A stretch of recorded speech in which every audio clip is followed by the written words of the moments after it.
शादी के अगले दिन बहू सोकर उठी तभी सास की चीखती हुई आवाज सुनाई दी, सुबह जल्दी उठ जाया करो, हम लोग 6 बजे चाय पी लेते हैं, तुम्हारी ये आदतें हम लोग बर्दाश्त नहीं करेंगे, तुम्हारी माँ का घर नहीं है ये।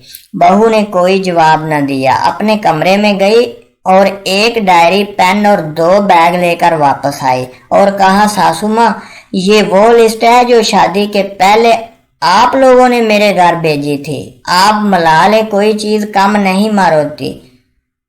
मारुति आरकन 16,60,000, smart TV 42 inch 52,000, fridge 50,000, washing machine automatic 30,500, mixie oven और इलेक्ट्रॉनिक सामान 1,60,000, sofa dining table double bed 1,30,000, नगद 5 लाख।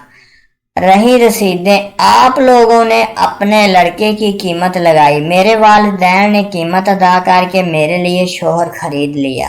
अब आप बताएं, मेरे बारे में कोई डिमांड नहीं की गई कि लड़की कैसी होनी चाहिए और कितने बजे सोना और जागना चाहिए।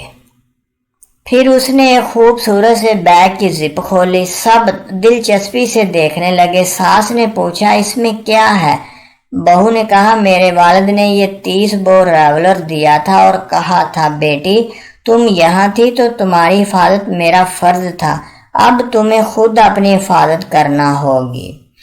सास ने अपनी बेतरतीब सांसों पर काबू पाया और जल्दी से कहा, बहू तुम्हारी नींद अभी कच्ची है, जाकर सो जाओ, जब नींद पूरी हो जाए तो खुद से उठ जाना मेरी शहजादी। अगर आपको वीडियो अच्छी लगे तो प्लीज़ चैनल सब्सक्राइब कर दीजिए। शुक्रिया। अल्लाह पाक हम सब का हामी और नासर हो, आमीन।